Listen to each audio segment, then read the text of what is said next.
Hello, everybody, and welcome to Tinker Talks, the audio format podcast that discusses his happenings behind the fence line of Tinker Air Force Base.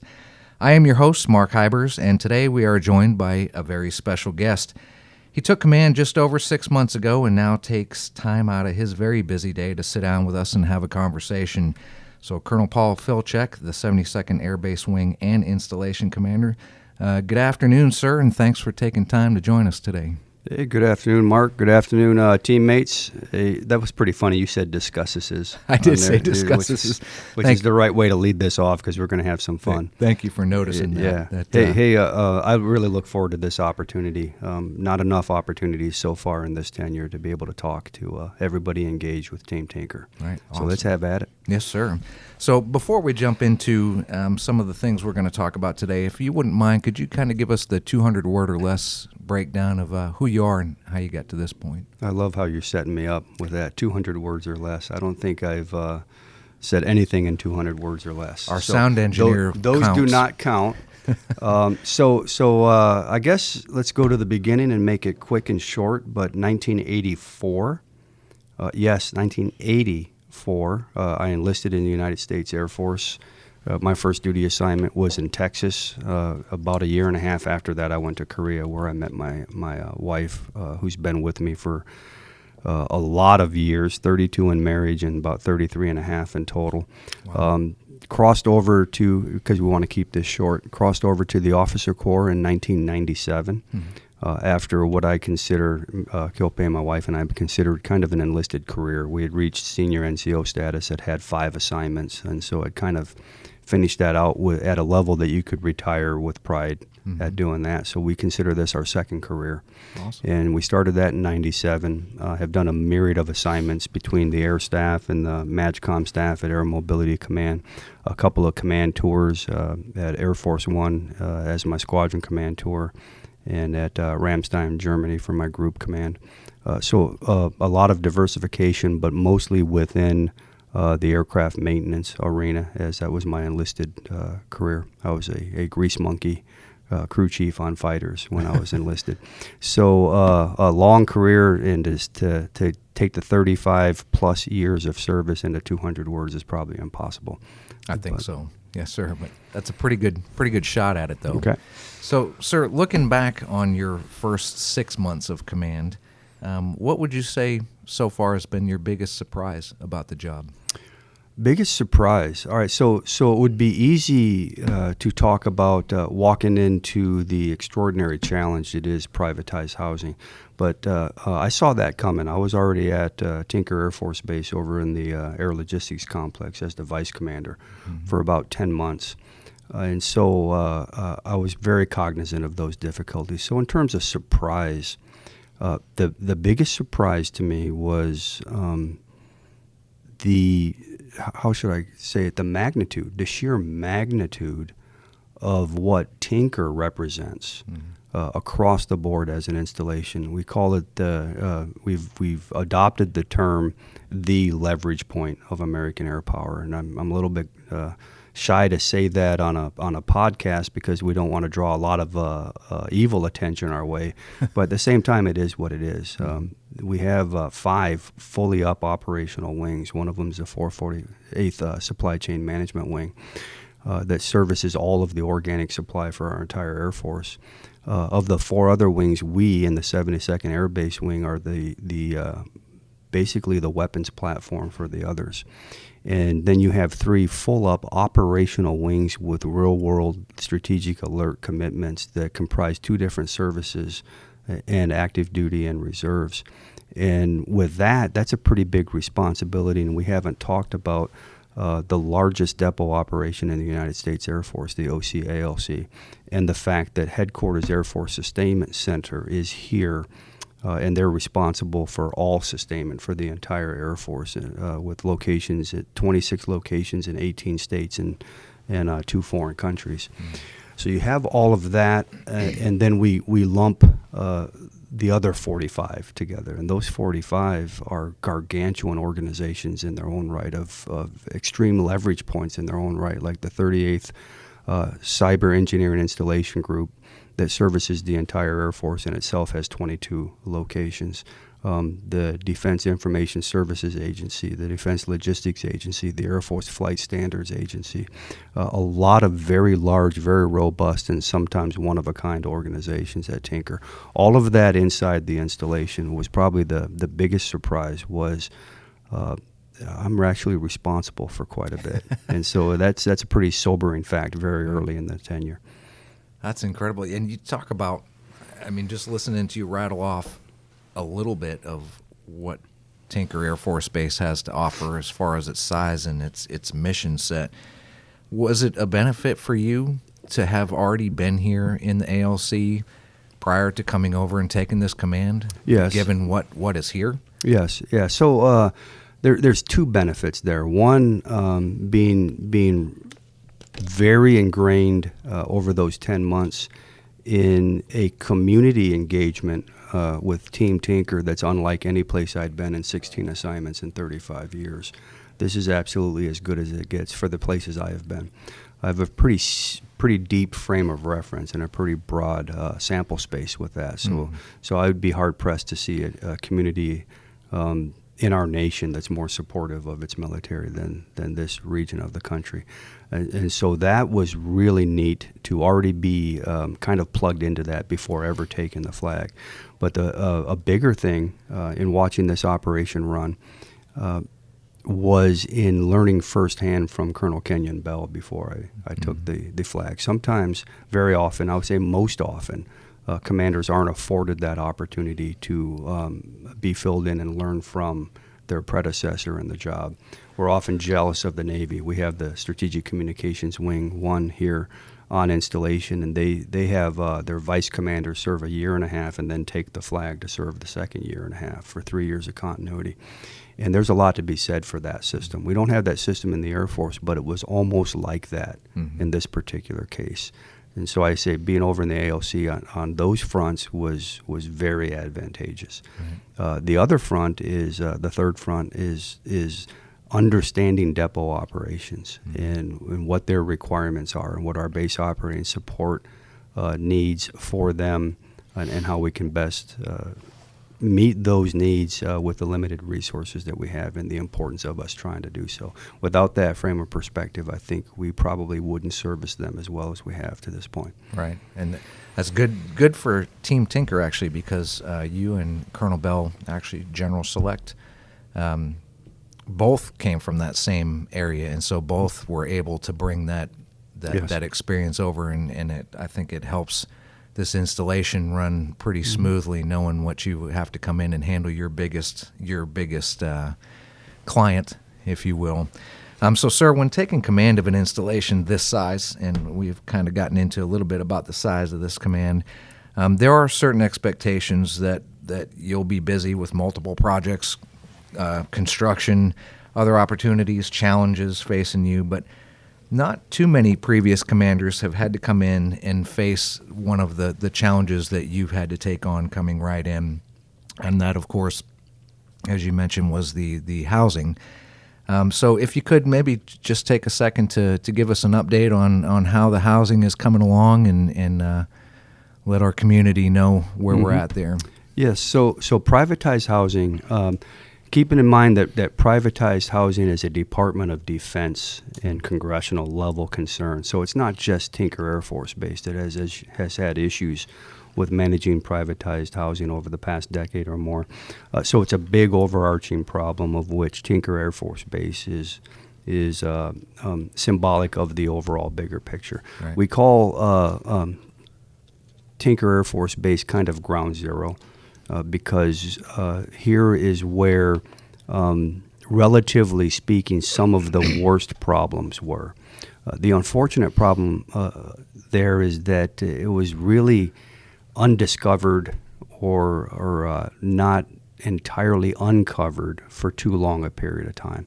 And that was the Air Force Inspection Agency came early in 2019, investigated Tinker along with a whole lot of other installations, and came up with 35 recommended improvement areas. But that agency kind of put its finger on the pulse of what the problem was. And that was because privatized housing was arguably one of the very best ideas in the history of the Department of Defense. There was no other mechanism at the turn of the century that was going to be able to recapitalize all of the necessary housing across all of our installations across the entire country and all the services, unless we did it this fashion. The problem with this great idea was that the oversight mechanism was flawed because it entered our residents into a private contract with a landlord.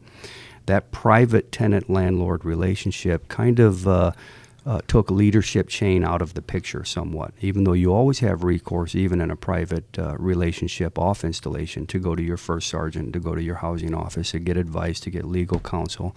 You don't have that direct chain of command interface that's aggressive and engaged along the way. Right. To compound that, it was a relationship between a tenant and a landlord, in which case the landlord always got his or her money because it was guaranteed BAH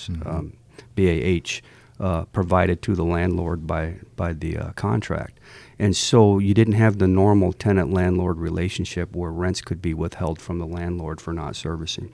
You have those factors, and then you had it functionally managed through the Air Force Civil Engineering Center up through the Undersecretary of the Air Force for Installations, Energy, and the Environment, that aren't chain of command organizations. They're functional control organizations that manage the portfolio as just that, as a contract portfolio. And so over the course of many years, I think we lost touch, and it's not just me, I think. It was the Air Force Inspection Agency articulated that we lost touch from a command chain perspective on that engagement with the quality of housing. We have since turned the corner on that, not just at Tinker, but DOD-wide, Right. Air Force-wide, and at Tinker Air Force Base. We've turned the corner on that command of chain of command engagement with both the residents and the privatized property owner.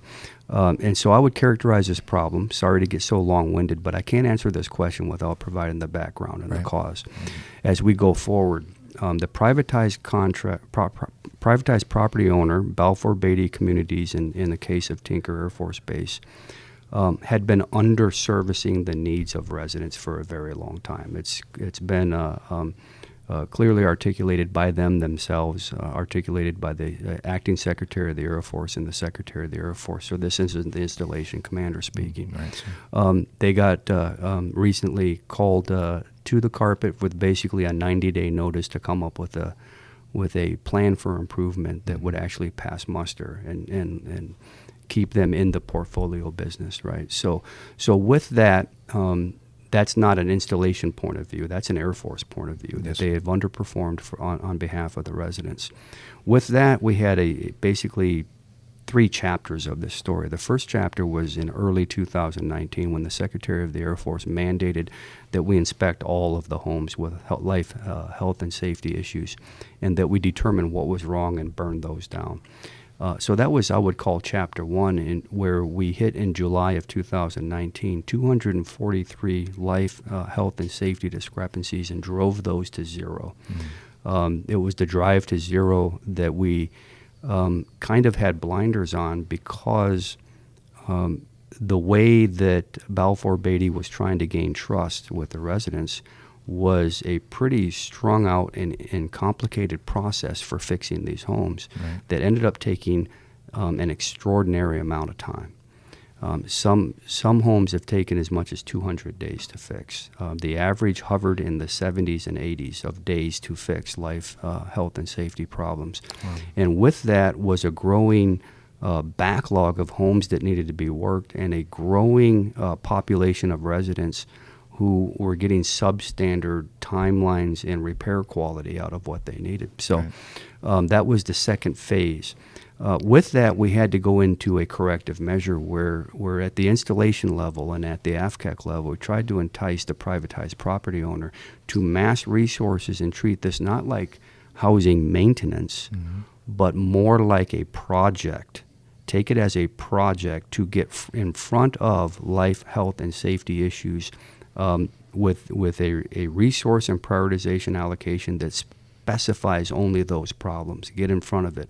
Get the 200, and the homes grew to 213 out of our 660 had some form of life, safety, and health issue with the homes. Wow. And so that third chapter of what we were trying to accomplish was to make real progress, real, tangible, measurable, quantifiable progress at burning down in a number of areas. So the Secretary of the Air Force asked me on her last visit, when I told her that progress had been insufficient to this point, but I sensed that it might be turning around. And brilliant question. She asked, how do you define progress? Right. And so how we've defined progress, the answer was easy because we had already predefined it. Progress is what we call backlog/WIP, work in process, which is the total volume of what you have to fix, getting that burned down to a manageable level. There should be a state in the future where you have backlog and work in process in 10s and 9s and 8s, not in 200s and 100s. Right. When you have that, you're in washing the windows on the skyscraper mode, and you're back in that mode of being a housing maintenance service, not a project service. And if you can get yourself to that point, that's one of the three steps. The only way you're going to get there is to get the flow days down on each repair. So we got Balfour Beatty communities to agree to a 19-day standard timeline on repairs. Now consider how aggressive that is. That they had some 200 days, many 150 days, an average of 71 days, and we got them to agree to a 19-day goal for the houses. That was the only way that they were going to reasonably work through the backlog and get it to a manageable level before the next wet season hits. And so those are two very firm, measurable indicators of progress that we can cue on. And the third being the essential piece, because the biggest problem with our residents wasn't so much the timeline as the refixes on the same problem. Right. So we had a quality issue where the jobs weren't getting fixed right the first time or the second time or the third time. And so we put in there a repeat recur rate with standard timelines for what defines a repeat and standard timelines for what defines a recur, so that you could see the backlog and the WIP go down. You could see the flow days go down, both magnificent improvements, and not be at the expense of quality. Right. And so you have your three key indicators, which is how we're going to define progress as the next chapter. And then there's going to be a fourth chapter. So I'm happy to say at this point that real progress has been made. And we get reports every single day. We get the daily report that stipulates which residents have run into problems today, Right. how many houses have we fixed today, how many families are displaced and who are they and who has checked on them when, and a whole lot of other factors. Every single day we get that all the way at the top of the wing. And so with our reports, we're able to see this burn down where our average flow days have gone down. Our backlog has gone from a high of 213 in early October down to 137 now, and there's 34 houses in active remediation right now. So we're taking these numbers, and I would expect that before February hits us, we might be under 100, where we had set just one quarter before that at over 200. Right. And so there is progress. Now, progress needs to be measured more inexactly from the reference of the residents, right? And so BBC has to work on communications. Critical. And so they're still learning and they're still working at improving their processes. But one process has to be when a resident is getting their house fixed, they have to have one point of contact. That point of contact has to be able to tell them what, when, where, why, and how, every step along the way, and they stay engaged. And before they start the remediation, they have a thing called an MRI, where they're supposed to go to the house with the experts, do a whole house review and a whole house test, determine the repair plan, bring that protocol and that plan back to the resident, explain to them how it's going to play out over how many days, and when they aren't meeting those expectations, who to call and when. Those are keys to success, keeping the resident informed and the families knowing what's going on with their house. So communication is just as important. Right. And the final piece, which will be the fourth chapter, because I'm very confident we will get the number of LHS houses down to about 10. We'll get the flow days down to about 19. We'll keep the repeat recur rate where it needs to be.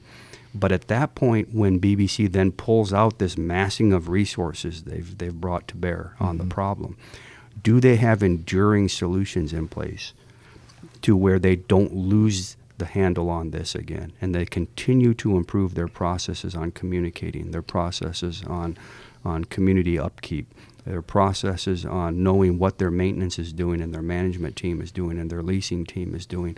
All of these pieces of the puzzle that will make for a fine running organization, they are still a long ways away from that. Right. But I think we're making progress every day. So a very long answer, but I think worthwhile because we haven't been able to talk like this to the public outside of the town halls since I've taken the flag. So thanks for the question. Oh, you're welcome, sir. Thanks for the good answer. It's been a very painful but very critical learning curve, especially when you talk about that transparency is going to be very crucial because you need to gain the trust of the people that live and work here, and that will go a long way. So switching gears here, we talk a lot of these things we were just talking about in housing obviously has a lot to do with health and safety of people's lives. And we're dealing with some of the health things on another front, and that is the Department of Defense recently made the decision to bring all the medical services up under one umbrella.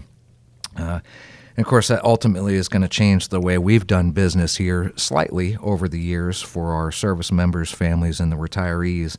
So has that transition been pretty overall smooth? And can you talk to us a little bit about the professionalism of the organization and what they had to do for all these people under a scary change? So what I'm going to do is try to shorten my answers to a degree, or else we're going to be here for a couple of hours. Our sound engineer will let you know, sir. I love the way that you actually presented that question because it really does come down to the professionalism of the workforce in this case.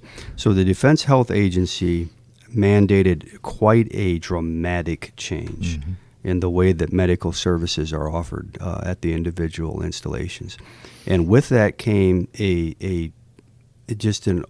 basically I'll liken it to taking your toolbox, turning it upside down and shaking it. Wow. Because every tool got put out of place and needs to have new foam board cut and new tool placement, and it's going to be difficult, right? So that's what we knew going in. The interesting thing about it is that right in line with my own leadership philosophy, before I ever took the flag, Colonel Trinkle, Jen Trinkle, the medical group commander, Colonel Dave Hardy, Colonel Wagner, and their squadron commanders, Hill and Birchfield and team, they are just an off-the-charts level of quality officers and quality leaders as well as medical providers. They're the total package. Nothing has impressed me more in my first 7 months than how they handled the DHA transition to business. You took 4 squadrons and transformed them into 3. You took a change in manning, a reallocation of manning, and a different way of delivering resources. And what Trinkle did with her team is what I love to see, is they put a curtain up, and they made all of the sausage and did all of the churning and all of the ugly mess and the gnashing of teeth and the crying. It was very, very difficult work. I came in for a good portion of that work.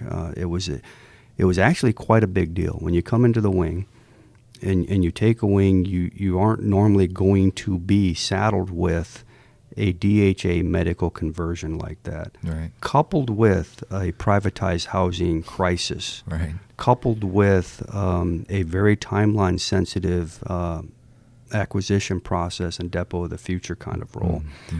3 very hard-hitting things that needed to be rectified within half a year before you've been oriented into the wing. You have to do those things. And so I have to say publicly right now, thank you to the medical group because they made that very easy for me.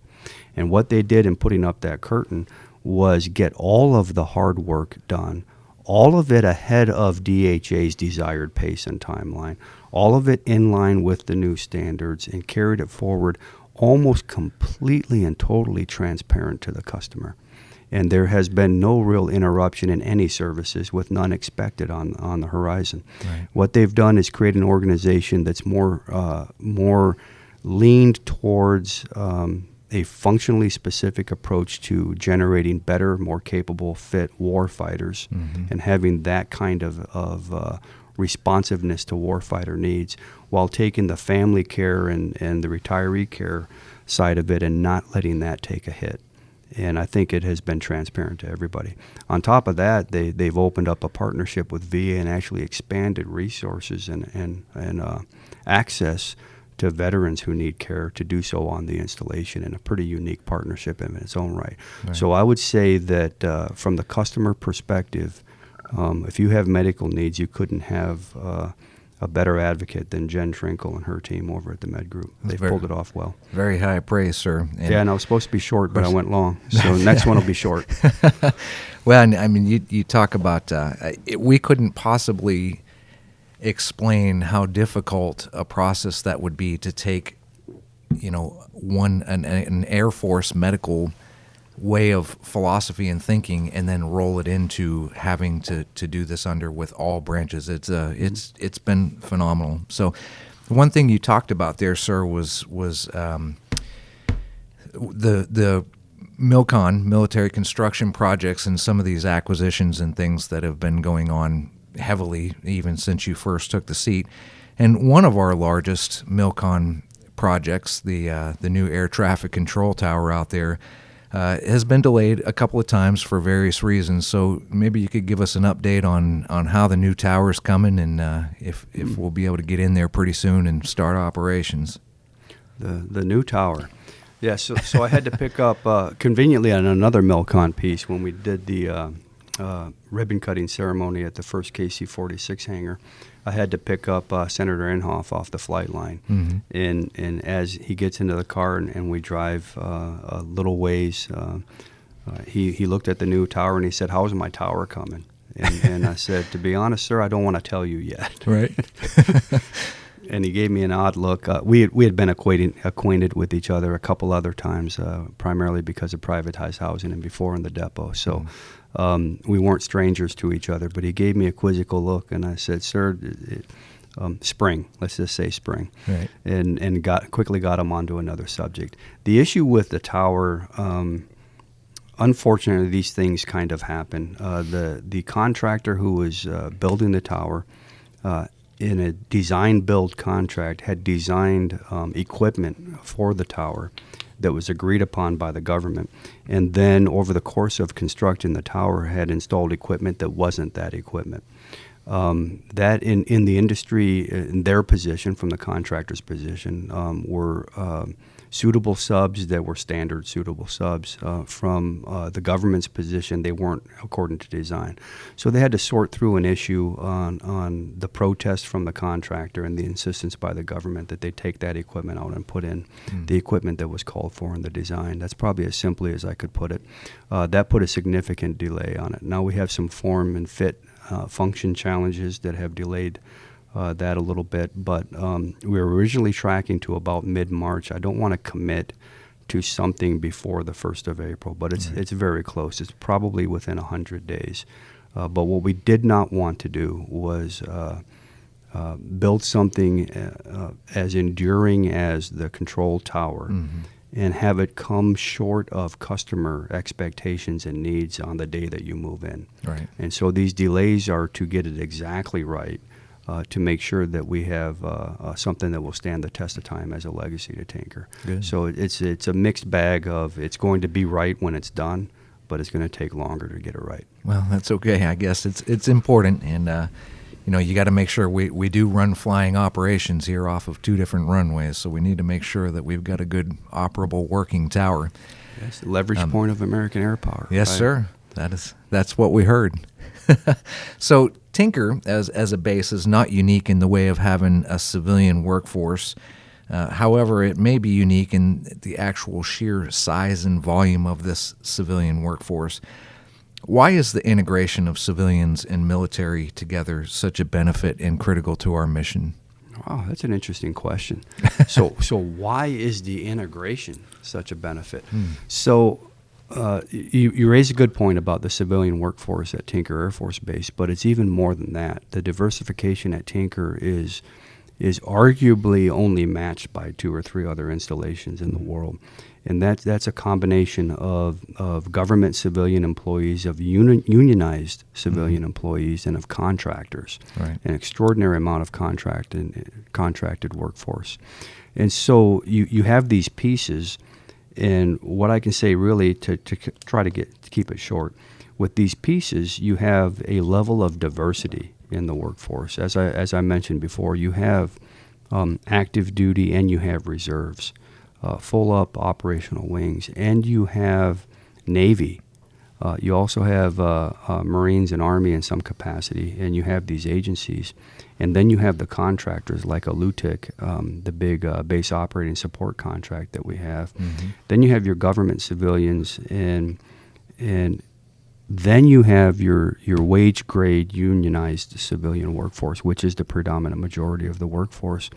All of that diversity is kind of like a model of our nation and what built our nation. Right. In that the diversity of fibers that make up the rope end up strengthening the rope. And the biggest problem we could ever run into is the dissolution of those into single pockets, right? So if you start separating the groups, giving them their own unique niches in the way that business is done, you end up unraveling the fiber of what makes them great. Mm-hmm. So the first thing is that diversity is the fiber that makes us great. Mm-hmm. It makes us less vulnerable because we have organic active duty that can overcome for loss of contractor support if we need to. We have civilians who can also overcome for lack of contractor support. You have civilians who actually deploy. You have other civilians who don't deploy, but their active duty counterparts deploy. So you have all of this mixture. Mm-hmm. It makes it a very complicated way of doing business, but it adds a strength, a resiliency, and a redundancy to what we do. But that's secondary to the most important part of the civilian workforce, and that's the deep-rooted technical expertise and experience that you get in a civilianized workforce. Right. As a good example is a unionized, civilianized workforce over in the depot operations. It's a family business, and you give 30-year, 40-year, 50, 60, 70-year pins to folks who are still working into their 70s, 80s, and 90s. That level of experience is just extraordinary. They can fix anything, anywhere, anytime, right? Right. And then you have that level of buy-in that's uncommon in the military. I tell people in this wing, make a point of thanking a civilian for their service today, because this whole community is really engaged all the time with thanking people in uniform for their service to our nation, when in fact the civilians are serving just as much. The folks in this community who've made it a family business, whose great-grandparents and grandparents and parents and brothers and sisters and children have all been in this business, right, or at least as bought in and invested in what we do as a national defense mechanism here at Tinker, as anybody who wears the uniform. We can never forget the great men and women who wear uniforms in our nation. About half of them are in their first term of service and haven't decided what they want to do with their life. Right. And so with that level of investment, you hope to retain half of those, and if you have half of those, you hope to retain them through a third enlistment as they slowly and gradually over time become more and more invested in what they do for the Air Force. I posit that the civilian workforce already has that because of its experience level, right, that it's already invested, fully bought in and supportive of what they do, and that what I call the look in the mirror time. So you're, in short, your real strength is the diversity of the workforce, and then that deep-seated experience base that civilians offer that the active duty military is hard-pressed to match. Right, very nicely put. Do you ever find that your leadership style has to change somewhat, especially walking into a command position with such a heavily integrated civilian population? It's a challenge, but I try not to lead by a style. Right. And so what that means is as you go into a leadership challenge, no matter at what level the challenge, you go in with eyes wide open, and you have to, it's just like giving a speech, the textbooks on giving a speech, you have to analyze your audience. Mm-hmm. And so leadership style should always adapt to the nature of the audience, the nature of the people doing the work. And so what's funny is that my fundamental premise as a leader is that we're all equal. It's a fundamental presence to the very core of my being that's not a technique. And so over time, as people get to know me, they know that it's real, that we're all equal.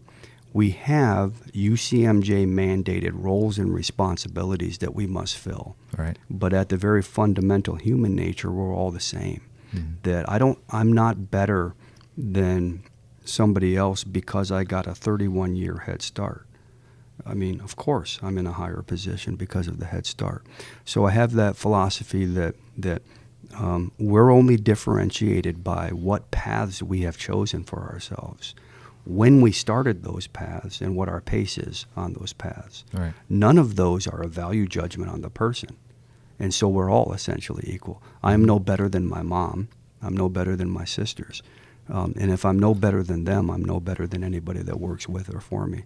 So with that, if you have that as your fundamental premise coming into a leadership position, then I don't believe that it matters that you lead civilians or contractors or active duty or reserve. You can lead a diversified workforce because you understand that it's people and we're all in this together. Right. The bigger challenge, though, to get to the point, the bigger challenge is messaging that to the civilian workforce, because the civilian workforce may feel like they are not held in equal esteem as a military workforce if they have a military commander. But that central premise that we're all people doing the same thing, and what we wear, whether it's a tie or a dress or a blazer or a uniform, what we wear is inconsequential to what we do. Right. We're all in this together, pulling on the same rope. Right. So if I can get that message to the civilian work corps that A, they're at least as invested as our military members, which I've already established in the previous question, and B, they're probably in many ways much more valuable because of the depth of their experience and their knowledge of what we do. Right. And then the third thing, C, remembering that I'm not counting 1, 2, 3, I'm going A, B, C. I almost said in 3. Nice catch. Yeah, nice catch. C is that they're part of something that's truly remarkable, and that I think you get that from us working together over the last 7 months. Yes, sir. That I'm really big on plugging our folks into what it means to be at Team Tinker, that we are the leverage point of American air power, that our depot services 76% of the Air Force, that we have three full-up operational wings with real strategic alert commitments, that what we do here is unlike what anybody else does anywhere else in the world, and they're on that team. Right. And the team suffers if any of us go down. Right. So the biggest thing is if I can effectively message that over the next year and a half. Well, sir, I think you've done a great job since you've been here communicating it through action. So this will help, but you certainly, you show that quite often. So it's you want a promotion, do you? Yeah, you're doing well. Well, it never hurts, sir. Sweet Never talk hurts. me. You're right. So you spent 12 years, a little more than 12 years, coming up through the enlisted ranks as a maintainer before you commissioned. So did serving in an enlisted capacity prior to commissioning help you as a leader at all? Oh yes. So you can have a truly great, phenomenal leader who was never enlisted.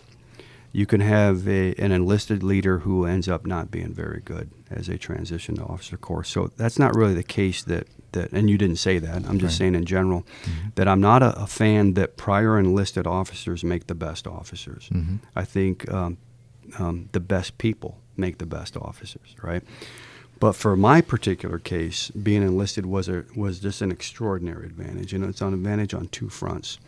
One, because I was enlisted so long and had been exposed to so many different types of aircraft and 5 different assignments, which is pretty rare for somebody who's been enlisted just 12 and a half years to have had 5 assignments in 3 different major commands. So I had a lot of experience coming in. The point being, initially, it was an extraordinary advantage over my peers, just an unspeakable advantage, as I had no comprehension of my fellow second lieutenants and first lieutenants and what it took them to learn the Air Force. Right. They were busy learning the Air Force and how to become an Air Force officer, Well, I was already well steeped in being in Air Force. I had already been a production superintendent and a section chief, so I was already well steeped in Air Force leadership at the senior NCO level, and didn't have to learn those things over time, and instead could just go to my agenda, right, as a leader. Go straight into my agenda, and my agenda quickly evolved at that point with some successes and some drives to actually transform organizations. From the very start as a second lieutenant, they don't think that way, not normally. Right. And so that was an intense advantage to have been enlisted so long, to go in and want to transform a flight and then transform the next flight. And those were, they helped me solidify that don't settle for excellence, make history. We'll probably talk about that a little bit more if you ask me more questions.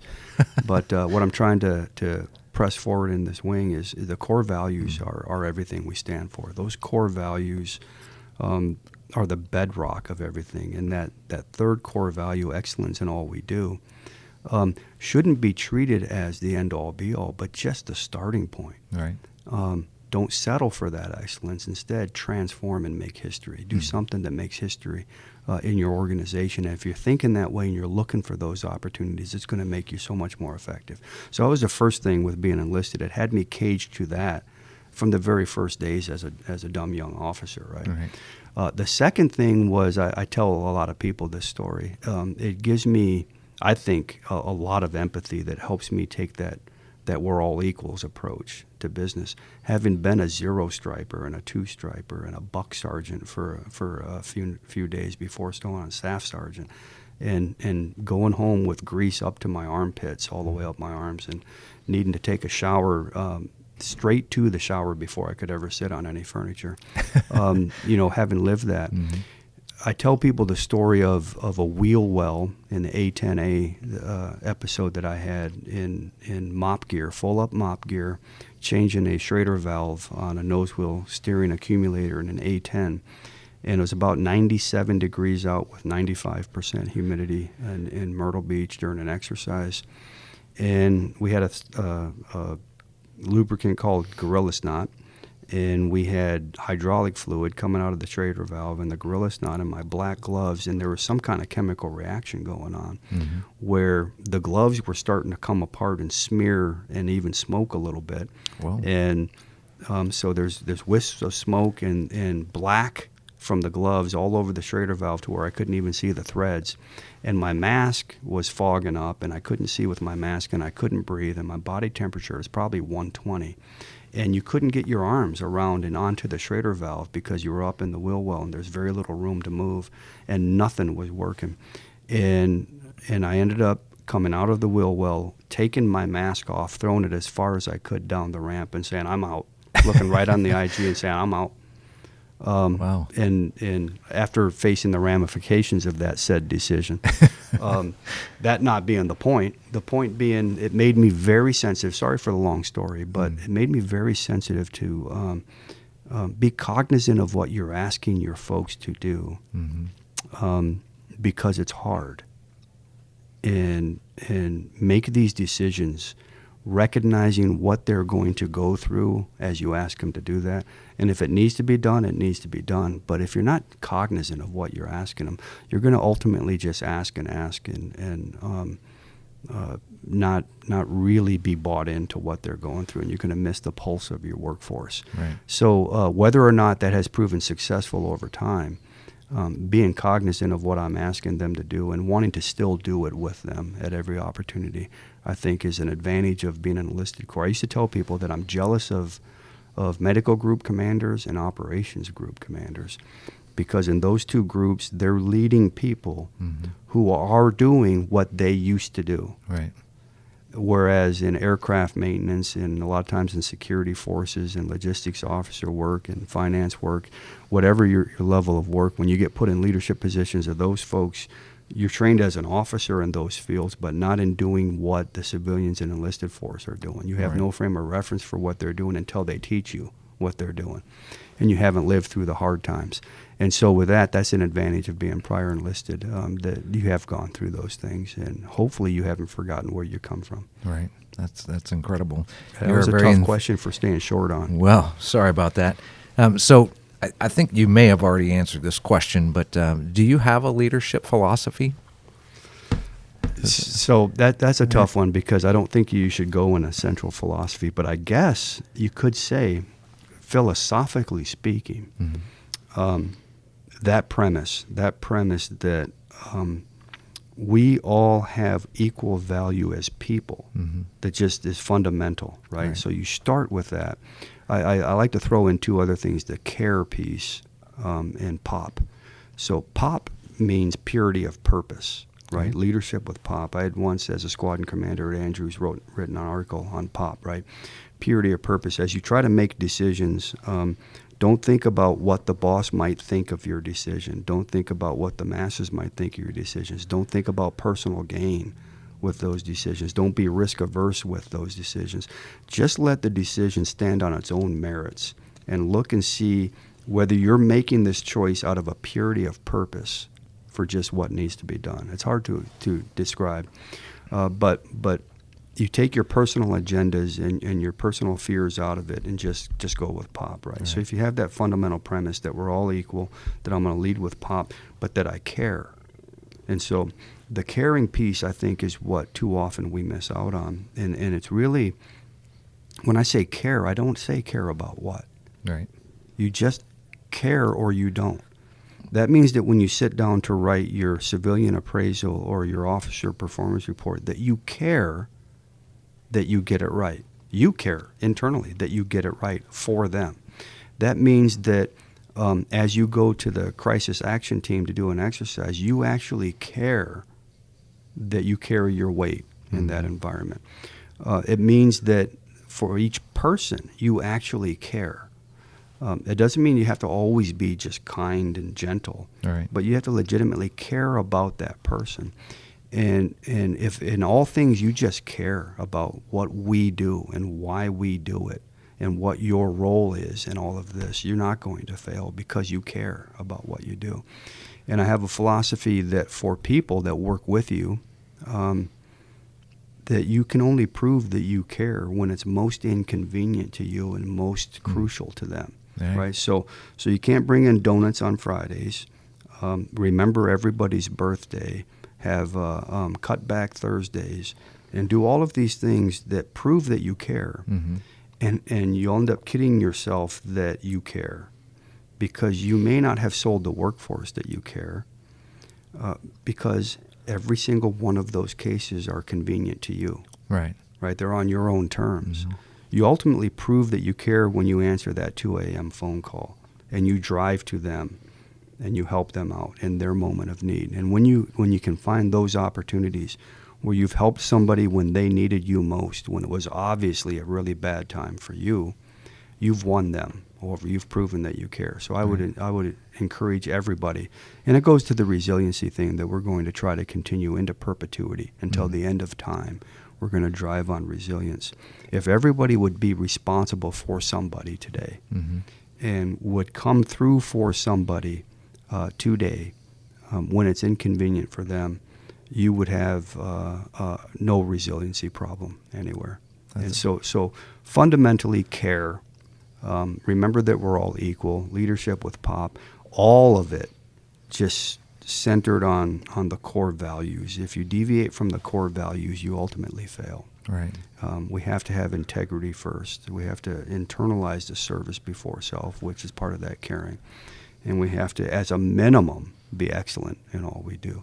If you have that as your foundational bedrock, then I think you're not going to fail as a leader. That's great philosophy, sir. And I think really a lot of that it can't be taught. That is not something you get out of textbooks. To care is not a trait that comes out of a handbook somewhere. So wonderful philosophy and very well said. So before we get out of here, sir, you've done so much in your short period of time that you've been here, but I think you're getting promoted. Well, I'm really working hard on it. So, is there any one thing that you would like to accomplish prior to your leaving this command? Holy cow! And you've got a ways to go. So it's one thing, huh? Just one thing. So, wow, one thing. So there's so much now. Obviously, we have to fix privatized housing. get it to an acceptable level for our men and women who are fighting our nation's wars and their families, right? But I'm not going to pick that because that's a fundamental minimum requirement on my watch. I do not want this extending to the next commander. Right. That would be absolutely intolerable to me. I actually don't want it extending past the summer or the fall, right, to where we get BBC in a good spot. I have a slogan I tell people that it's from the Marines commercial, right? Always run towards the gunfire. Mm-hmm. Run towards it. Don't shy away from it. And I wouldn't want that particular problem set on anybody else. But we also have to be careful not to run into it, right? Don't run into the crossfire, right? So run towards the gunfire, but not into the crossfire. So I'm going to take that as a given, and it's not going to be my one, right? And we have the depot of the future, a lot of different things in the pot on that, and a lot of really big, hard nuts to crack, and very short timeline on that. And I'm not going to go there. We also have increased BOS support to the ALC and increased arrangements with the 552. Not going to go there because strategically we're centered on three pillars. The pillars are to defend this house, because I've already articulated how important this house is to our nation's defense, right, and how everybody's role in defending this house is as important as anybody else's, right? Another pillar is to secure the future. And the third pillar, and they're not in order because they're actually like a Venn diagram all stacked across each other, is to raise this family. So if you look at those pillars and you say, we want to defend this house, raise this family, and secure the future, there is an obvious overlap among all of that, that as you secure the future, you have to secure the future by developing the workforce and making them better than you found them. And as you raise this family, that's exactly what you're doing as a priority area. And as you defend this house, you do so with an energized and more skilled, better capable, more fully developed workforce that drives into that. And so I like to spend dimes to make dollars. I like to build strategies that leverage to maximum effect. Mm-hmm. And as you look at leveraging to maximum effect, if you're raising this family, you are securing the future. You are defending this house. And my number one priority has always been throughout my career is to develop, to elevate everybody around us and on our teams. So here's a philosophy I've told leaders, and that is you can change all of your military construction rack and stack. You can get more money and get more things on the IPL and get more things on the ATO and really change the functional structure of your entire organization. You can make policy and you can make procedure, and you can have all of that completely alter the way the business is run. And you can actually win resources for your organization that nobody else has ever won before. You can do all of these things, and as soon as you walk away from that organization, somebody else can undo every single one of them. Somebody else can change the Milcon rack and stack because it's a personality-driven process, and they were better at it in the other organization. Somebody will obviously overturn half of your policies as soon as you're gone. Mm-hmm. So those don't stand the test of time. As you start whittling through what your legacy may or may not be, in me talking to leaders, right, it will always be what's in the people that you were left with, right? Mm-hmm. Those people, did you raise the water line? Did you make people better than you found them? Because that's a legacy that will pay forward long after you're gone, the legacy that will stand the test of time and will actually, hopefully, populate geometrically as other people invest in people along the way. So my philosophy is to invest in people, to make them better than I found them, so that when I'm gone, the organization is better, and the organizations that they go to are better, and that everybody's paying that forward. But it's not that easy, because you don't do it via ad hoc. You don't do it via mentoring. You do it via a codified, quantified enrollment program across the board, and that's what we're after over this. So the one thing that I would most want to accomplish is the finalization and codification of every single thing development-wise that is offered on this installation into a credits-based formula that any organization, that any leader, that any individual can pick and choose from, and tailor coursework that will show who's enrolled in what, who's graduated from what, and how much of the waterline we have actually hit, right? So that's a goal of mine, is to be able, the big key, short words here, or short sentence here, be able to quantify that we have raised the waterline of everybody that works at Tinker. And I think we'll get there. Outstanding. So that's amazing, sir. And I think that's going to be a great place for us to wrap up. I do very much appreciate you taking time out of your extremely busy schedule to sit down and have a conversation with us. It's been a great talk, sir. Thank you. Thank you. So who won the bet? How long that would take? Well, we can't say. We didn't really make one. But anyway, with that, we thank you for joining us for another episode of Tinker Talks. And please don't forget to subscribe and leave us feedback. We'd like to know what everybody out there wants to hear or what you think of this podcast. Don't forget to check us out on the social media fronts. That's at Tinker Air Force Base on Facebook and Instagram, and at @team_Tinker on Twitter. So until next time, thanks for joining us, and everybody out there have a great day and a great week.